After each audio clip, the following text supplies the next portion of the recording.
Efesus pasal yang ke-6 ayat yang ke-18. Malam ini saya ingin menyampaikan hal yang diungkapkan dalam doa Paulus.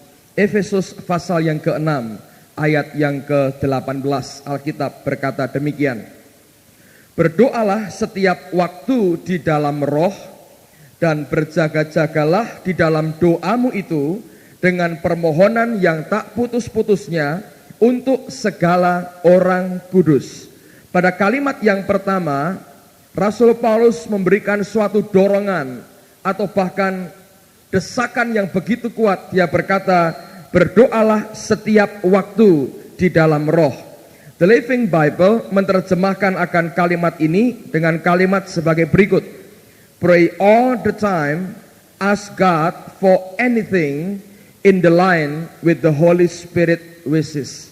Dia berkata, berdoalah setiap waktu, mintalah kepada Allah untuk segala sesuatu, apapun juga yang menjadi kebutuhan saudara, mintalah, ask God for anything. Dalam segala sesuatu, mintalah kepada Allah. Tetapi dia katakan, in the line with the Holy Spirit wishes, yang merupakan permintaan yang in the line, dalam satu jalur dengan kemauan daripada Roh Kudus sendiri. Jadi bukan doa yang menurut apa yang kita mau, tapi doa yang diinspirasi oleh kehendak daripada Roh Allah sendiri. Nah, Paulus mengajarkan kalau kita berdoa setiap waktu, dia berkata, mintalah segala sesuatu yang merupakan kerinduan hatimu, tetapi dengan catatan in the line with the Holy Spirit wishes, yang merupakan permintaan yang sejalur, segaris dengan apa yang merupakan kerinduan daripada Roh Allah sendiri. Itu bukan doa yang muncul dari kedagingan kita, tapi sekali lagi doa yang diwahyukan oleh Roh Allah sendiri dalam kehidupan kita.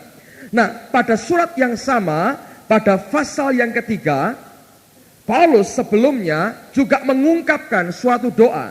Dan saya sangat percaya doa ini adalah doa yang in the line with the Holy Spirit wishes. Doa yang satu jalur dengan kemauan dan kehendak daripada Roh Allah sendiri. Nah, coba buka Efesus pasal 3, mulai ayat yang ke-14 sampai dengan ayat yang ke-21. Efesus 3 ayat 14 sampai dengan ayat yang ke-21. Dia berkata demikian, itulah sebabnya aku sujud kepada Bapa yang daripadanya semua turunan yang di dalam surga dan di atas bumi menerima namanya. Aku berdoa supaya ia menurut kekayaan kemuliaannya menguatkan dan meneguhkan kamu oleh rohnya di dalam batinmu, sehingga oleh imanmu Kristus diam di dalam hatimu dan kamu berakar serta berdasar di dalam kasih. Aku berdoa supaya kamu bersama-sama dengan segala orang kudus dapat memahami betapa lebarnya dan panjangnya dan tingginya dan dalamnya kasih Kristus, sekalipun ia melampaui segala pengetahuan. Aku berdoa supaya kamu dipenuhi di dalam seluruh kepenuhan Allah. Bagi dialah yang dapat melakukan jauh lebih banyak daripada yang kita doakan atau pikirkan, seperti yang ternyata dari kuasa yang bekerja di dalam kita. Bagi dialah kemuliaan di dalam jemaat dan di dalam Kristus Yesus turun-temurun sampai selama-lamanya. Amin. Saudara, saya tulis paling tidak ada 3 permintaan atau 3 pokok doa yang Paulus nyatakan kepada Allah. Tapi saya percaya 3 pokok doa ini juga merupakan kerinduan Tuhan yang Allah ingin supaya tergenapkan dalam kehidupan kita. Karena pada pasal yang ke-6 dia mengajar, berdoa kita mesti berdoa in the line with the Holy Spirit wishes, yang merupakan doa yang sejalur, segaris, satu arah dengan kehendak daripada Roh Kudus. Nah, pasal sebelumnya, pasal 3, dia sendiri menaikkan doa yang saya percaya juga in the line with the Holy Spirit wishes. Nah, apa 3 permintaan yang sebenarnya juga 3 kerinduan Allah dalam kehidupan kita? Ayat yang ke-16 saya mau ulang baca, Anda perhatikan, dia berkata begini. Aku berdoa supaya ia menurut kekayaan kemuliaannya menguatkan dan meneguhkan kamu oleh rohnya di dalam batinmu. Terjemahan lain menggunakan istilah begini. Aku berdoa supaya terjadi apa? A mighty increase of strength by His Spirit in the inner man. Saya mau ulang lagi, saudara. Yang Paulus maksudkan, dia mendoakan supaya kita mengalami apa? Yang pertama, yaitu yang namanya a mighty increase. Suatu pertumbuhan yang merupakan lompatan yang luar biasa. Mighty itu kuasa, perkasa. Increase itu pertambahan. Pertambahan atau menurut saya terjemahan bebasnya, lompatan rohani yang luar biasa. Bukan sekedar step by step, alon-alon asal kelakon. Tapi ada a mighty increase of strength. Suatu lompatan kekuatan, pertambahan kekuatan yang luar biasa. Yang dikerjakan siapa? By His Spirit, oleh rohnya. In the inner man, di dalam manusia batiniah kita. Yang Paulus doakan pertama-tama adalah bukan kebutuhan materi, bukan kebutuhan jasmani, bukan kebutuhan jiwani kita. Dia mendoakan kebutuhan rohani kita. Yang dia doakan apa? Supaya ada a mighty increase. Increase itu pertumbuhan. Pertumbuhan yang mighty, yang luar biasa. Dari kekuatan kita. Kekuatan apa? Kekuatan roh kita. Jadi Paulus mendoakan, dia begitu concern, dia begitu perhatian kepada roh kita. Ingat, manusia ada 3 unsurnya. Roh, jiwa, dan tubuh. Yang dia doakan dalam pasal 3 adalah a mighty increase of strength. Suatu pertumbuhan lompatan kekuatan yang luar biasa yang dikerjakan oleh rohnya di dalam manusia batiniah kita, inner man kita, roh kita. Nah, mengapa dia begitu perhatian dengan roh kita? Lihat Roma pasal yang ke-7. Surat Roma pasal yang ke-7 ayat yang ke-22. Alkitab berkata, sebab di dalam batinku aku suka akan apa? Hukum Allah. Kata batin dalam terjemahan lain dikatakan inward man atau inner man. Itu berbicara soal roh kita. Dia berkata, sebab di dalam rohku, dalam batinku, aku suka akan hukum Allah. Jadi Paulus mendoakan supaya roh kita jadi kuat, makin perkasa. Itu dikerjakan oleh rohnya. Kenapa? Karena kalau kita hidup oleh karena roh kita, bukan oleh karena kemanusiaan kita, maka kita akan mencintai hukum Tuhan. Saudara, yang membuat kita cinta akan God's law, akan hukum Tuhan itu inner man kita, manusia batiniah kita, roh kita. Kalau orang Kristen hidupnya dikuasai kedagingannya, tidak mungkin dia suka akan hukum Tuhan. Nah, banyak orang berkata begini, Kristen itu nggak enak. Banyak aturan-aturan, banyak larangan-larangan. Ini nggak boleh, ini nggak boleh, ini nggak boleh, ini nggak boleh. Nah, orang yang tidak dikuasai oleh rohnya, yang rohnya kerdil dan tidak perkasa, tidak mungkin dia cinta akan hukum Allah.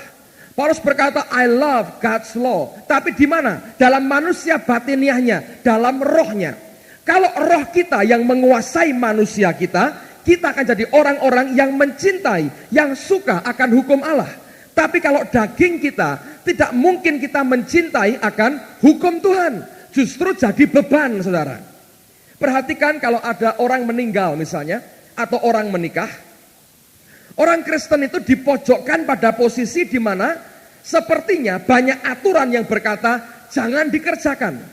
Sehingga ada orang mengeluh begini, susah jadi orang Kristen. Keluarga meninggal, mau buang lele, nggak boleh. Ya, ada pernah lihat orang dimakamkan disertakan lele. Lalu kenapa nggak boleh? Ini kan bagus supaya nemenin di surga mainan lele gitu, atau buat pecel lele boleh juga. Kenapa memecahkan semangka tidak boleh? Semangka itu kan seger. Nanti kalau melewati neraka makan semangka seger katanya begitu. Banyak aturan yang sepertinya jangan. Lalu orang berkata, Kristen susah, semua tidak boleh. Saya berkata, kalau kita hidup dalam kedagingan kita, oh ya, kita akan anti dengan hukum Tuhan. Tapi kalau kita hidup dari inner man kita, dari manusia batiniah kita akan cinta akan hukum Tuhan. Nah, Paulus berkata, dalam batinku, dalam manusia rohku, manusia batiniahku, aku cinta akan hukum Tuhan.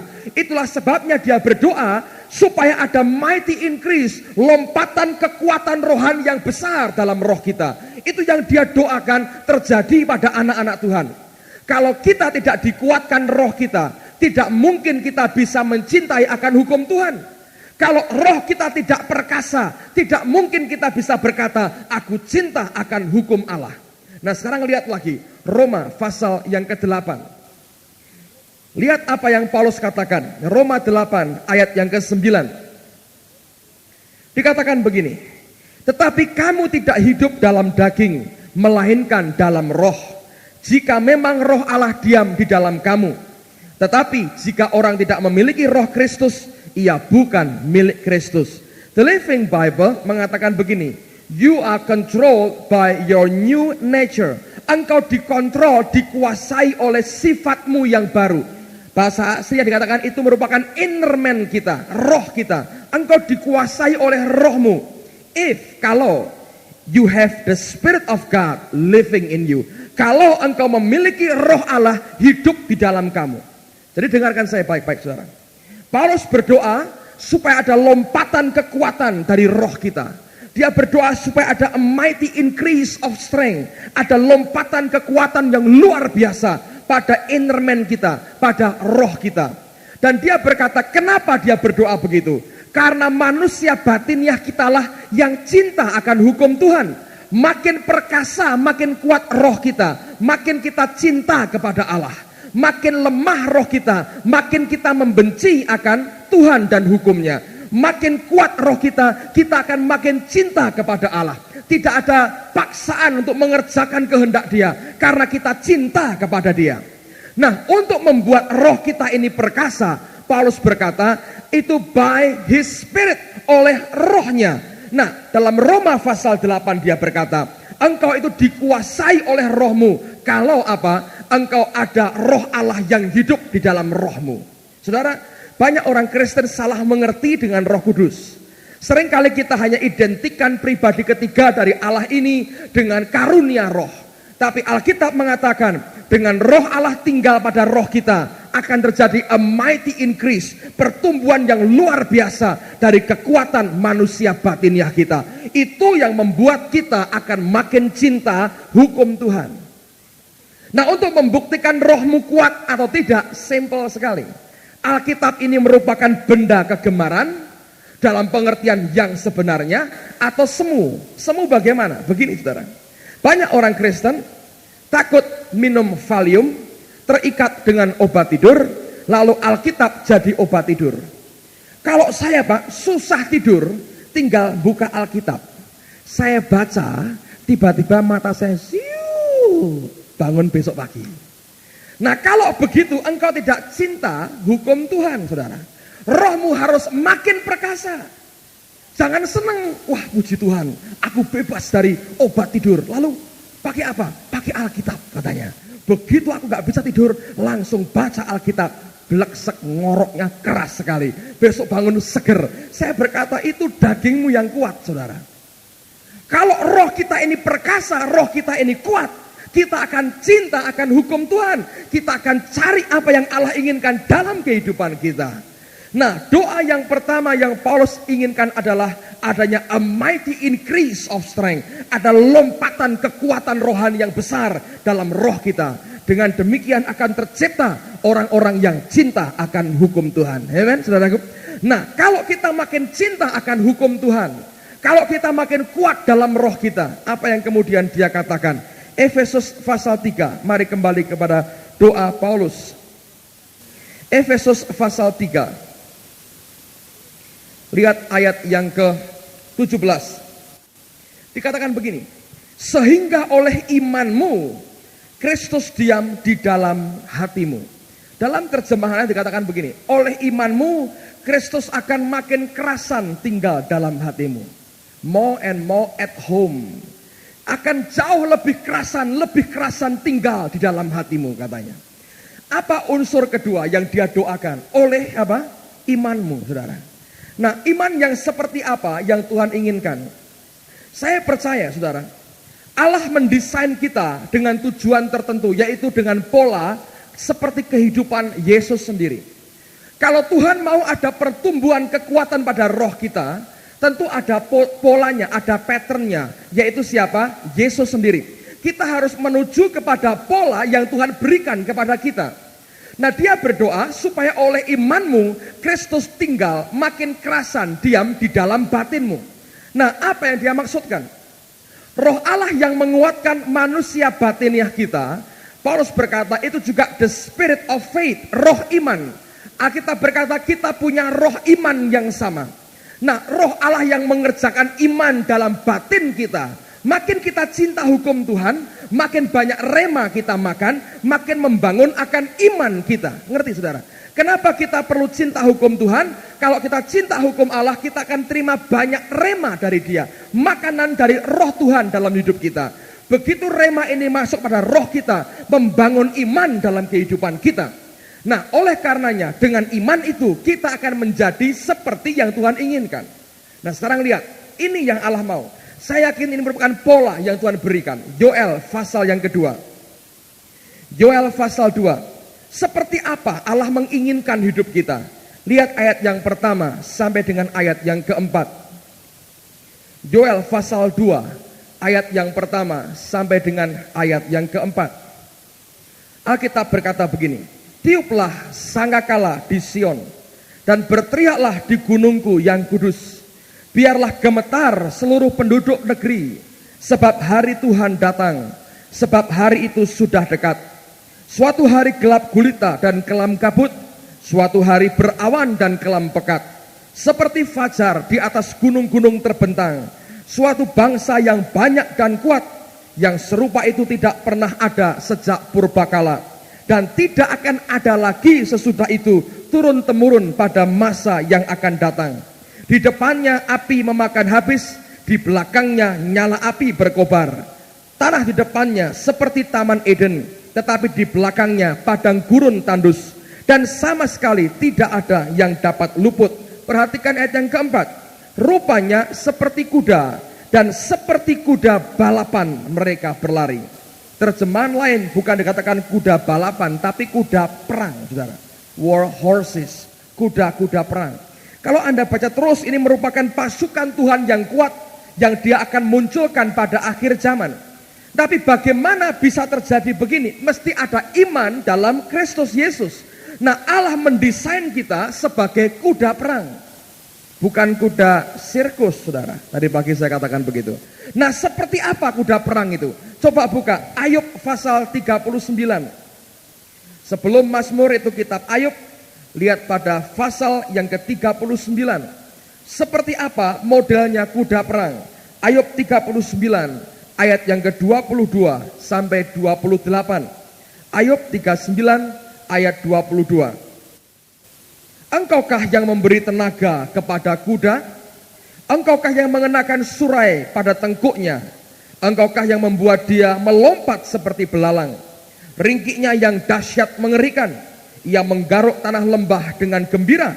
Dengan kekuatan ia maju menghadapi senjata. Kedahsyatan ditertawakannya. Ia tidak pernah kecut hati, dan ia pantang mundur menghadapi pedang. Di atas dia tabung panah gemerincing, tombak dan lembing gemerlapan. Dengan garang dan galak dilulurnya tanah, dan ia meronta-ronta kalau kedengaran bunyi sangkakala. Ia meringkik, perhatikan 28, setiap kali sangkakala ditiup, dan dari jauh sudah diciumnya perang, gertak para panglima dan peki. Bahasa Inggrisnya luar biasa. Ayat 28 dikatakan begini. He said among the trumpet, ia berseru di antara tiupan sangkakala. Serunya apa? Haha, katanya saudara. Banyak orang jadi kuda sirkus. Ketika perang, melihat senjata bukan haha tapi hi katanya. Terus mumpet saudaraku sembunyi. Nah, itu kuda sirkus. Kuda sirkus itu hanya cari tepukan massa. Makin dikeploi, musiknya bunyi jreng jreng jreng jreng jreng jreng jreng, makin semangat dia, saudara. Kalau tepuk tangan sepi, nggak mau dia akrobat. Kalau musiknya rame, tepuk tangannya banyak, lalu kuda sirkus mulai aksi. Nah, Allah tidak mendesain kita jadi kuda sirkus.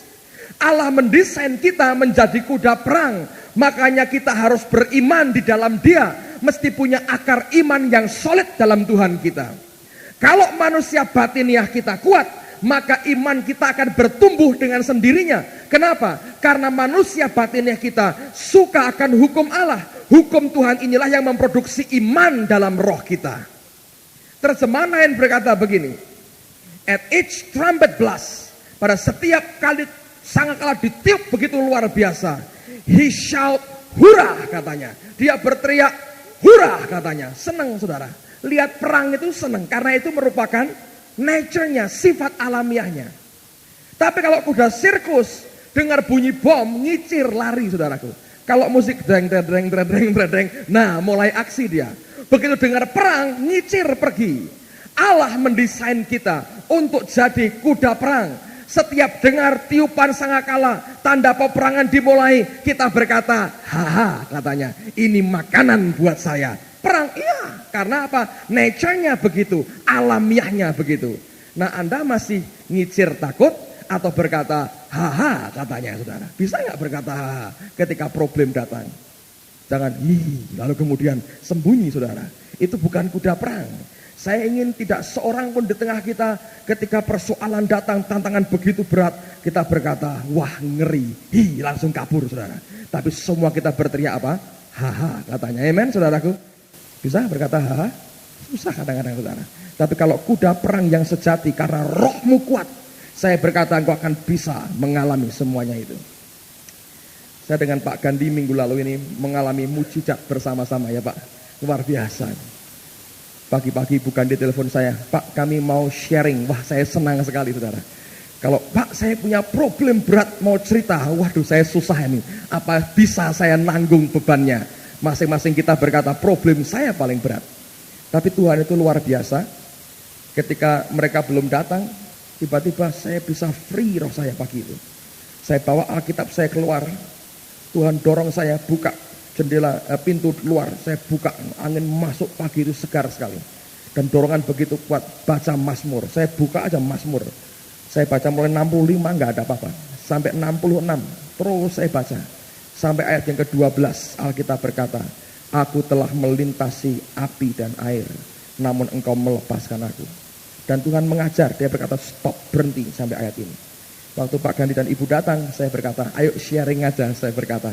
Dan sampai kami bicara selesai, mereka tidak pernah cerita persoalannya apa, sampai hari ini nggak pernah cerita juga. Dan saya bersyukur saya tidak tahu juga, karena kalau tahu juga pusing saya kira-kira tanpa bisa bantu banyak. Tapi Allah itu Allah yang maha besar. Ketika firman ini saya bagikan, itu rupanya berbicara banyak kepada mereka.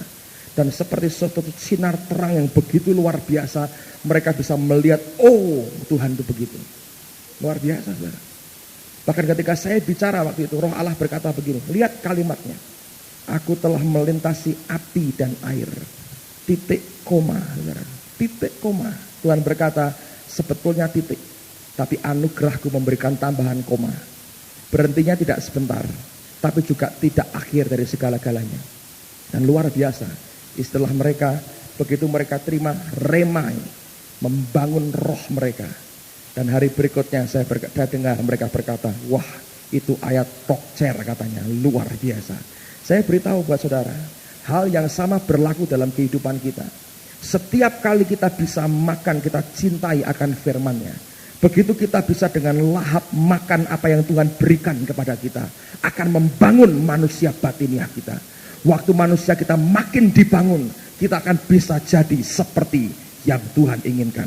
Amen, saudaraku. Yang terakhir, yang ketiga, mari kembali ke Efesus pasal yang ketiga. Efesus pasal 3, lihat lagi ayat yang ke-17, kalimat yang kedua. Dikatakan, dan kamu berakar serta berdasar di dalam kasih.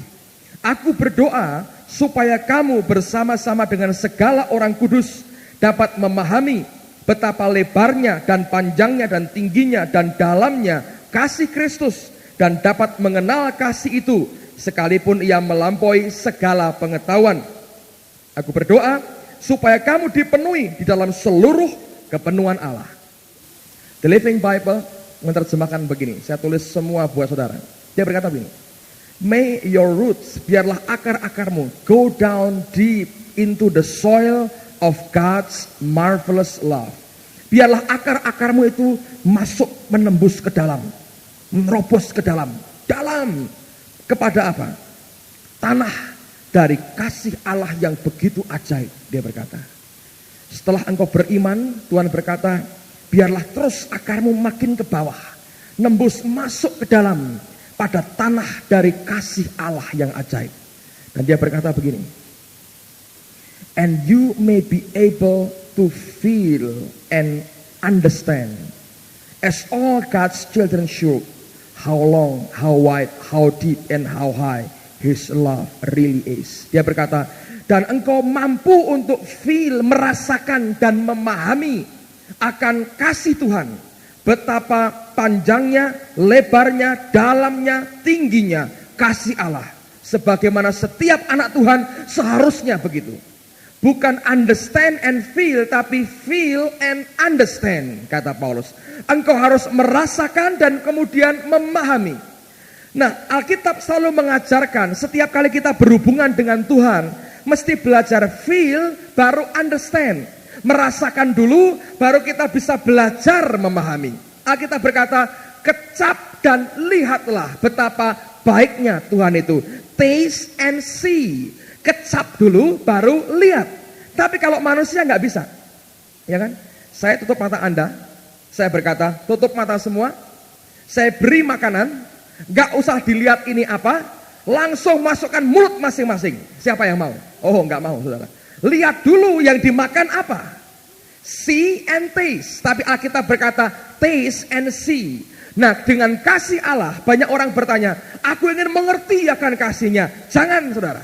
Sebelum engkau bisa feel, merasakan, tidak mungkin engkau bisa understand, memahami akan kasih itu. Nah, manusia cenderung untuk melihat dulu, baru dia mau mengecap. Manusia cenderung untuk memahami dulu, baru dia bisa merasakan. Nah, perbedaan karakter inilah yang membuat seringkali kita tidak pernah ketemu dengan Tuhan. Allah mau kita merasakan dulu, baru kita bisa memahami. Manusia mau memahami dulu, baru mau merasakan. Allah mau supaya kita taste dulu, merasakan dulu, baru melihat. Manusia cenderung untuk melihat dulu, baru merasakan. Tadi pagi saya cerita pengalaman saya. Dari kecil sampai sekarang belum bertobat juga, saudara, rupanya dalam hal yang satu ini. Saya ini paling tidak bisa kalau makan bawang. Nggak bisa. Mesti muntah, saudara. Baunya aja, aduh, saya pernah komplain dengan Tuhan. Kenapa engkau ciptakan barang seperti ini Tuhan? Barang yang baunya kayak gini, kenapa engkau ciptakan? Padahal kalau sudah digoreng, dimasak dengan yang lain itu baunya memang agak sedap juga kadang-kadang. Tapi kalau masuk ke mulut saya, no thank you, saudara. Sorry aja, ini alergi, kelas berat saya. Nggak pernah bisa saya makan bawang. Jadi Anda yang juga tidak bisa makan bawang, berbahagialah saudara. Hanya orang-orang khusus saudara ini. Heran ada orang-orang yang makan bawang mentah. Saya bilang kok bisa ya. Tapi saya berkata ya bersyukurlah bisa. Saya nggak bisa. Saking nggak bisanya saudara, karena dari kecil itu saya tuh sampai punya discerning of bawang, membedakan bawang, bukan membedakan roh saudara, membedakan bawang. Jadi kalau makan itu kecampur dengan nasi putih, jangan dicoba loh ya. Karena pernah saya cerita, saya bisa makan bandeng tanpa tangan kotor dengan sendok dan garpu. Waktu saya ulang tahun, ini anak-anak belikan saya bandeng saudara. Dan dia berikan saya sendok dan garpu dan mereka berkata, Pak silahkan makan tanpa tangan kotor. Mereka bawa kamera hitam putih begini saudara. Jadi saya suruh makan di depan mereka tanpa tangan kotor. Yang ini jangan kamu coba, please. Nah, saya bisa membedakan itu antara bawang dengan nasi itu kan sama putihnya. Saya bisa lihat. Yang lebih canggih saudara, ini komputernya sudah hebat lah, abad 21. Kalau saya makan, kalau di dalam sendok yang akan masuk ke mulut saya ini ada bawang di dalamnya, ketutup nasi, saya bisa rasa. Nggak enak gitu, tidak sejahtera lagi. Terus saya goyang-goyang begini, saya bongkari, betul dalamnya ada bawangnya. Itu sudah terlalu sering ngalamin begitu. Sampai saya bangga dengan diri saya sendiri. Aku punya discerning of bawang, membedakan bawang dalam hidup saya. Nah, satu kali saudara, guru saya kelas 5 SD, saya sekolah di sekolah Katolik, seorang pastor orang Dayak, putih seperti orang Chinese. Dan dia berkata begini, saya mau mengajar pada anak-anak katanya, bahwa kalau hidung tersumbat karena flu, itu penciuman kita terganggu. Dia cari orang yang flu, diantaranya kedapatan saya sakit flu. Dipanggil saudara. Nah dia berkata, ada beberapa benda. Ketika saya melihat, saya bilang, aduh celaka. Berambang, bawang, lombok, dan kencur, macam-macam. Saya bilang, aduh ini kalau kena bawang saudara, saya bisa muntah. Dia berkata, coba Anda perhatikan katanya. Saya tutup matanya, saya akan dekatkan barang ini. Saya suruh dia nebak. Apakah dia bisa nebak dengan baik? Karena lihat hidungnya tersumbat, suaranya bindeng katanya gitu. Susah buat dia untuk mencium dengan baik. Lalu dia tutup matanya. Dia pikir orang harus lihat dulu, baru bisa merasakan. Lupa ini pakarnya, soal anti bawang tapi. Dan betul dia potong dengan pisau. Jadi baunya sudah nyengat-nyengat. Nah didekatkan kepada saya persis bawang saudaraku. Jadi jarak sekian senti, belum sampai dekat hidung, saya teriak bawang, saya berkata begitu karena takut muntah. Dan dia heran, loh kamu kan pilek? Iya, saya bilang. Kok bisa bau? Wah saya luar biasa, ajaib, saya berkata gitu. Dan dia bilang memang betul, jarak jauh saya bisa cium. Dia pikir kalau orang tidak lihat dulu, tidak mungkin dia ngerti dan mau merasakan. Tapi ketanggor di hari itu. Nah saya beritahu saudara, seringkali kita harus seperti itu. Sekalipun tidak melihat, tapi spirit kita bisa ngerti ini Tuhan. Dan aku mau feel, baru aku understand. Banyak orang mau mengerti dulu ini apa, baru mau merasakan. Tidak pernah ketemu saudara. Engkau harus bisa merasakan dulu, minta merasakan kasih Allah, nanti kau akan bisa memahami akan kasih itu. Lihat ayat berikutnya, kalimat berikutnya. And to experience this love for yourself. Dan memiliki pengalaman akan kasih ini bagi dirimu sendiri. Engkau yang mesti ngalami kasih ini. Jangan cuma dengar, oh Allah itu kasih, tapi nggak pernah mengalami. Minta supaya kita mengalami akan kasih itu.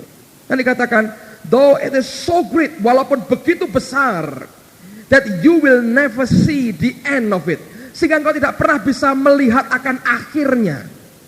Begitu tinggi, sampai tidak pernah bisa melihat akan puncaknya. Begitu dalam, sampai nggak pernah bisa lihat akan dasarnya. Begitu lebar, sampai nggak pernah bisa lihat tepinya, saudara. Luar biasa, engkau tidak pernah bisa melihat akan akhir daripada kasih itu. Walaupun begitu besar, sehingga engkau tidak pernah bisa melihat akan akhirnya. Or fully know or understand it. Atau engkau bisa penuh mengerti atau penuh memahami. Enggak bisa kata Paulus. Tetap enggak bisa sepenuhnya memahami itu. Dan dia berkata, and so at last, sehingga pada akhirnya you will be filled up with God himself. Engkau akan diisi, dipenuhi dengan Allah sendiri. Saudara, Paulus berkata, rasakan dulu, lalu engkau akan belajar memahami. Sekalipun demikian, tetap susah untuk memahami akan kasihnya. Karena batasnya kita nggak pernah bisa lihat. Begitu besar, begitu luar biasa. Nah saya mau katakan buat saudara, pewahyuan yang paling tinggi adalah kalau kita sungguh bisa mengerti akan kasihnya. Karena makin kita cari Tuhan, sebetulnya pada akhirnya engkau akan ketemu dengan satu kenyataan. Apa itu? God is love. Allah itu kasih. Coba buka 1 Yohanes pasal yang keempat. Surat Yohanes, 1 Yohanes pasal yang keempat, ayat yang ke-8 dan 9. 1 Yohanes 4 ayat 8 dan 9. Barang siapa tidak mengasihi, ia tidak mengenal Allah. Sebab Allah adalah kasih. Makin kau kenal dia, akhirnya kau mentoknya pada fakta God is love. Allah itu kasih. Dan itu pewahyuan yang paling besar. Dalam hal inilah kasih Allah dinyatakan di tengah-tengah kita, yaitu bahwa Allah telah mengutus anaknya yang tunggal ke dalam dunia supaya kita hidup olehnya. Luar biasa, saudara.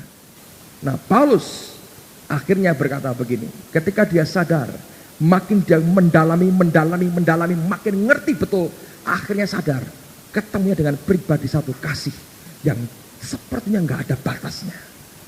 Satu alam semesta yang tidak ada batasnya. Susah untuk dicapai akhirnya yang mana.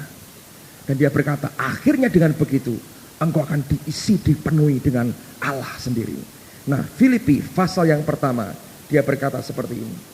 Filipi pasal yang pertama, ayat yang ke-9. Ini juga doa daripada Paulus. Dan inilah doaku, semoga kasihmu makin melimpah dalam pengetahuan yang benar dan dalam segala macam pengertian. The Living Bible mengatakan begini, my prayer for you is, doaku buat kamu adalah, that you will overflow more and more with love for others. Engkau akan limpah lebih lagi dengan kasih terhadap sesama, and at the same time, dan pada waktu yang sama, keep on growing, tetap bertumbuh in spiritual knowledge and insight, dalam pengertian dan pengetahuan hal-hal yang spiritual, yang rohani. Jadi dia berkata pada saat yang sama, makin limpah kasih kita, and at the same time keep on growing in spiritual knowledge and insight. Jadi artinya dia berkata itu hal yang paralel. Makin engkau mengenal kasihnya, engkau akan makin memahami hal-hal yang spiritual. Sebaliknya, makin dia bawa kita memahami lebih dalam lagi, pewahyuan makin dibuka lagi, makin kita bisa penuh dengan kasih Allah, akan makin limpah kepada orang lain. Saudara, kalau kita bisa memahami ini, betul kata Paulus, feel and understand, rasakan dulu dan kita baru bisa mengerti. Saya berkata terus terang pada saudara, orang-orang yang punya latar belakang kurang kasih, dikecewakan terus selama hidupnya. Sejak kecil banyak penderitaan, banyak sengsaranya, tidak pernah puas hidupnya dengan kasih dari orang-orang sekitarnya. Orang semacam ini akan juga mengalami seringkali kesulitan memahami dan mengerti dan merasakan akan kasih Allah. Susah untuk bisa mengerti yang namanya kasih Allah itu seperti apa. Setiap melihat orang kecewa. Lalu dengan Allah sendiri dia berkata, mungkin engkau juga mengecewakan aku. Saudara, kenapa kita perlu disembuhkan dari batin kita yang luka? Karena itu menghambat kita untuk bisa mengerti akan kasihnya. Amen, saudaraku. Dan ayat yang terakhir, kenapa saya katakan ini pewahyuan yang paling besar? 1 Petrus pasal yang pertama, ayat yang ke-8 sampai dengan ayat yang ke-12. 1 Petrus pasal yang pertama, ayat 8 sampai 12. Sekalipun kamu belum pernah melihat dia, namun kamu mengasihinya. Kamu percaya kepada dia, sekalipun kamu sekarang tidak melihatnya. Kamu bergembira karena sukacita yang mulia dan yang tidak terkatakan, karena kamu telah mencapai tujuan imanmu, yaitu keselamatan jiwamu. Keselamatan itulah yang diselidiki dan diteliti oleh nabi-nabi yang telah bernubuat tentang kasih karunia yang diuntukkan bagimu. Dan mereka meneliti saat yang mana dan yang bagaimana yang dimaksudkan oleh Roh Kristus yang ada dalam mereka, yaitu roh yang sebelumnya memberi kesaksian tentang segala penderitaan yang akan menimpa Kristus dan tentang segala kemuliaan yang menyusul sesudah itu.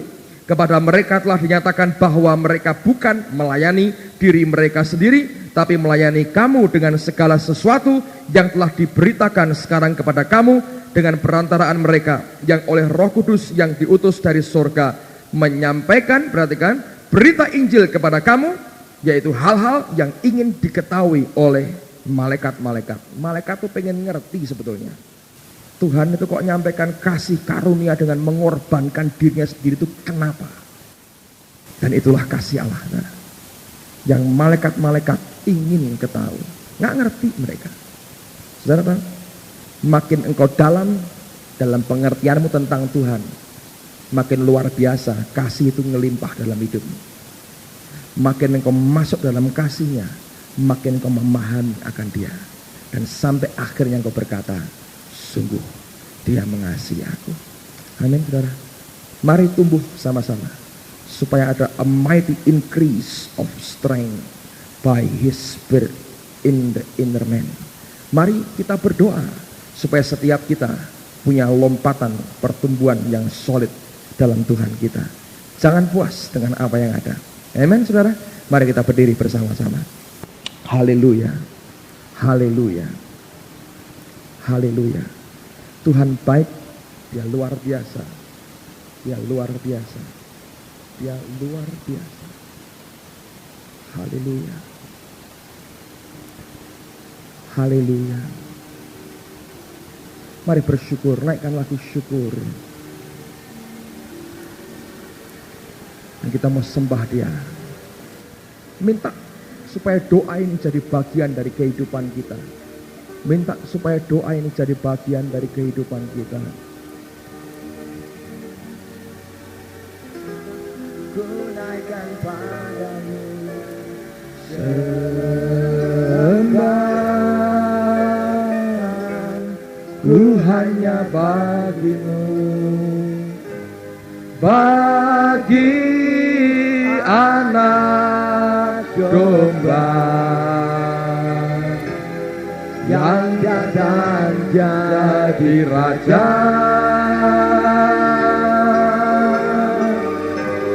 bagi anak domba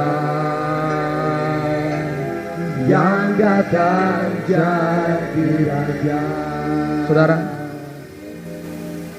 saya pernah sampaikan, saya pernah ceritakan ini ketika kita berdoa kebaktian memperingati akan kematian Yesus. Saudara masih ingat beberapa bulan yang lalu. Ini pengalaman yang tidak mungkin saya lupakan seumur hidup saya. Dan akhirnya membuat hari ini saya makin sadar, makin mulai memahami, tapi belum dan tidak akan pernah bisa sepenuhnya memahami. Saya masih ingat hari itu merupakan, itu masa kecil saya, saudara, sekian puluh tahun yang, 19 tahun yang lalu. Saya masih SD.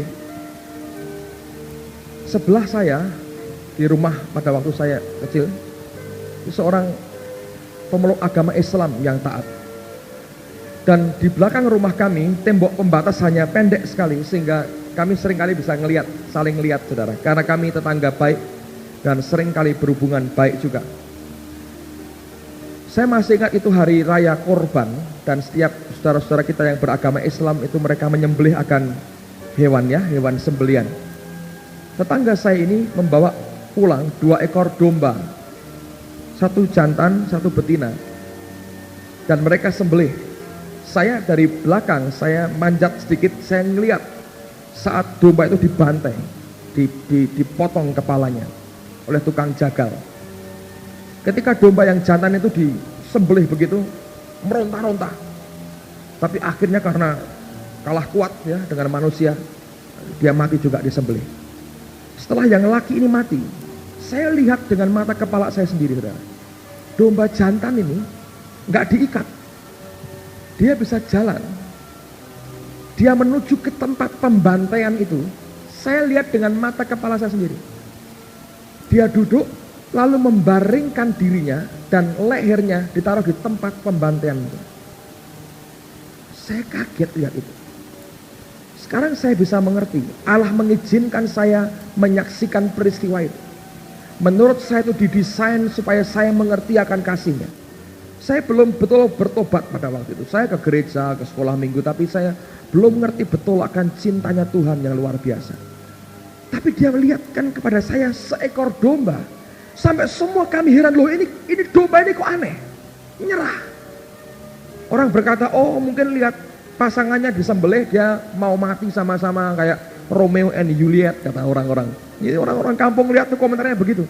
Cuma itu masuk di hati saya, kok ada domba yang satu sudah meronta-ronta, yang satu datang pelan-pelan, saudara. Duduk, ngerebahkan diri, lehernya persis tuh di tempat pembantaian, ada kayu besar di situ. Dekat dengan pisau yang begitu besar. Saya heran lihat itu. Ketika saya bertobat, saya tahu itu yang dibuat oleh anak domba Allah yang namanya Yesus. Kasihnya begitu besar. Karena begitu besar kasih Allah akan dunia ini. Alkitab dengan bahasa kita tidak bisa menerjemahkan dengan tepat. Mereka berkata begitu besar. Mana batasnya? So great, begitu besar, sehingga diberikan anaknya yang tunggal, supaya barang siapa yang percaya kepadanya tidak binasa, melainkan beroleh hidup yang kekal. Saya lihat pernah terjadi domba meletakkan dirinya di tempat pembantaian, dan itu anak domba Allah, tanpa berontak dibawa ke tempat pembantaian. Ketika wanita-wanita menangisi dia berkata, jangan tangisi aku, tangisi dirimu sendiri. Dan dia berikan nyawanya, dia teriak, Bapa, kepadamu kuserahkan rohku. Dan dia berteriak, sudah genap. Itu anak domba Allah, memberikan nyawanya dengan sukarela. Kecuali Yesus memberikan nyawanya, saudara, tidak satu manusia pun bisa membunuh dia. Ingat di Getsemani, ketika dia berkata, siapa yang kamu cari? Yesus dari Nazaret. Dia berkata apa? Akulah dia. Semua rebah. Ingat dia berkata, sangkamu aku tidak bisa mendatangkan 12 pasukan malaikatmu membantu aku. Satu kata perintah dari Tuhan Yesus, mati semua itu orang-orang Yahudi, habis. Tapi yang benar, dia berikan nyawanya buat kita.